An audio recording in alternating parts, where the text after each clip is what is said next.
Hi, I'm Grace Smith, and this is the PostTalk for session number 9, Fixing Your Body on HypnoCoach. We are doing this Fixing Your Body session today to celebrate an upcoming workshop on May 15th, 2013. And this is going to be an infertility support hypnosis group, which is the result of a number of requests that have come through of fans of this show and also of clients.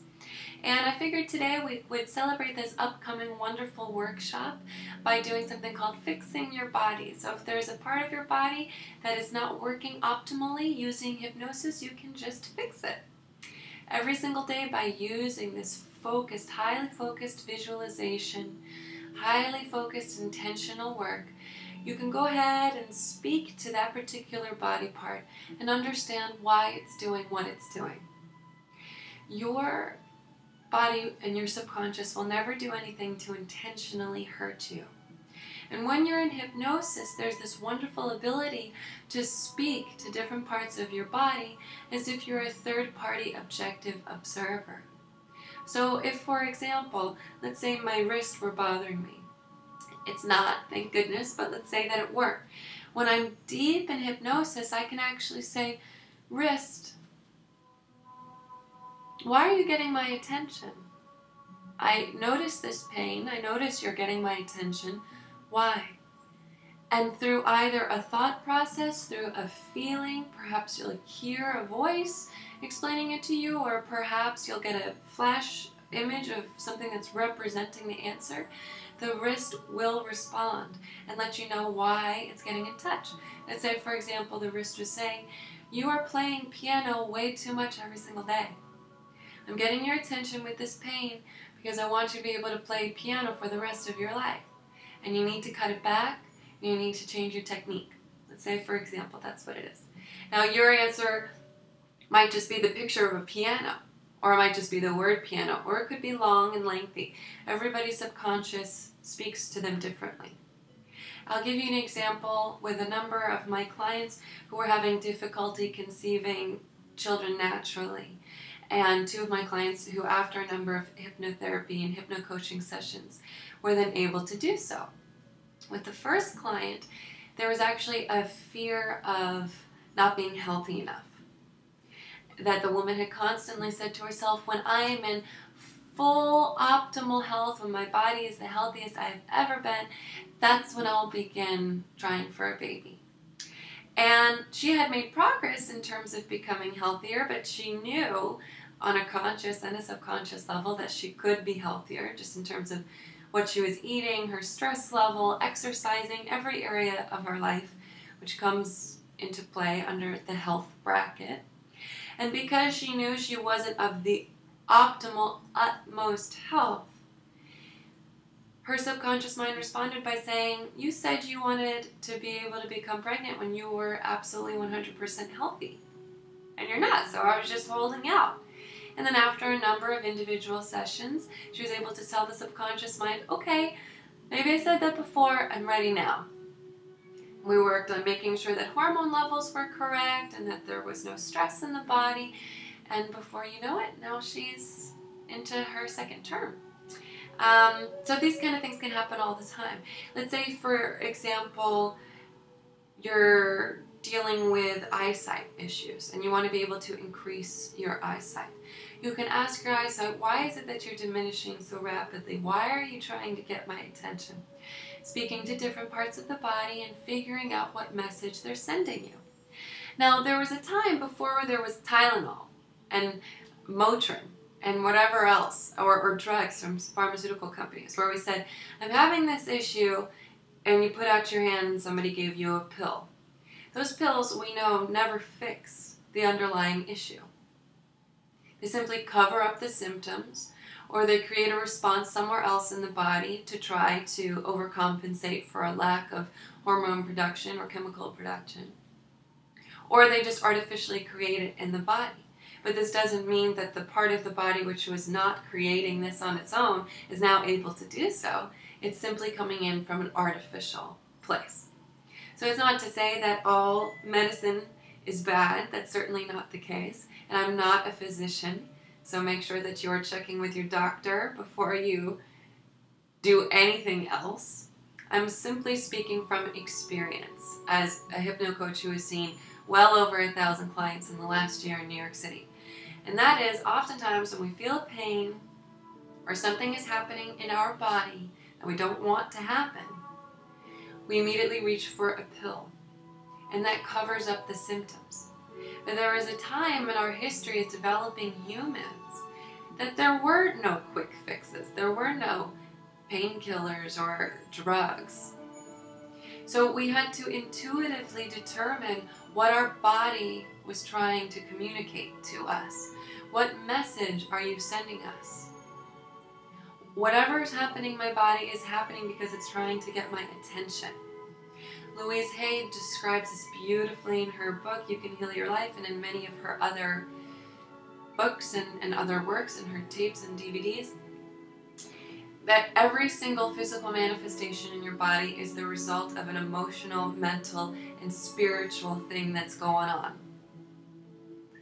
And you have to take notice of these things in order to heal holistically. Okay? So listening to that 15-minute video that we did today, oh, thank you so much. I had somebody write in just now. Thank you, Grace. I always try to make time for this. I love it. Thank you so, so much for your comments. And so when it comes to overcoming or fixing something in your body, making it work optimally, sometimes it's as simple as just bringing yourself into deep hypnosis, asking the body part, what's going on? Okay, you got my attention. What's up? What are you showing me? What are you telling me?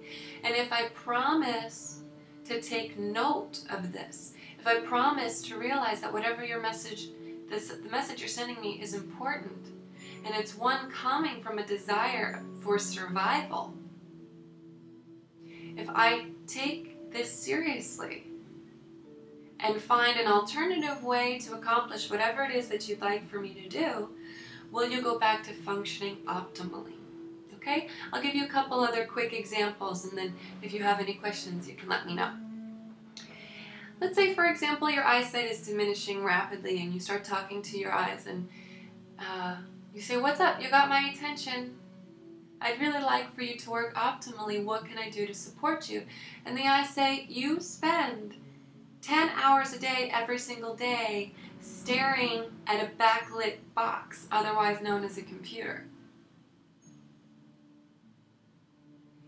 Over the many years of human development, staring at a screen that is lit up for hours on end only became normal for us within the last 2 decades.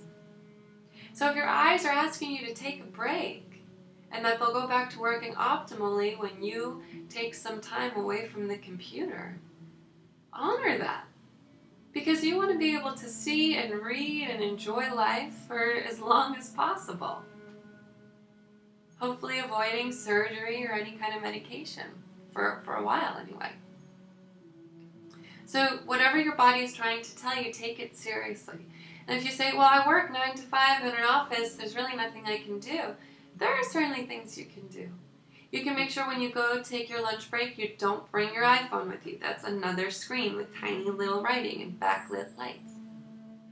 You can take 10-minute breaks every hour and turn off the monitor and do something else that is not computer related. And if it's not for 10 minutes, maybe it's for 2. The important thing is when you say to the body part who is sending you a message, I don't like that you're doing this. This is why I'm not operating at optimal functionality. And you take it seriously and you say, okay, I'm going to heed what you say and I'm going to change something in my daily behavior. All right? Sometimes it's just as much as letting your body know you really want it to work. If you've been complaining about your body or a particular body part for a really long time, remember everything you think and everything you say directly relates to your external reality. If you think to yourself every day, my body is wonderful. It works perfectly. I love how I feel. Everything is great. That is going to translate into a very different reality than somebody who bitches and complains all day. Excuse my French.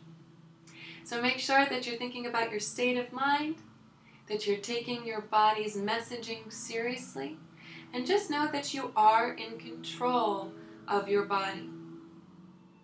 There have been miraculous, miraculous healings done through hypnosis, completely repairing the body, rebuilding cartilage that was lost, shrinking the size of tumors.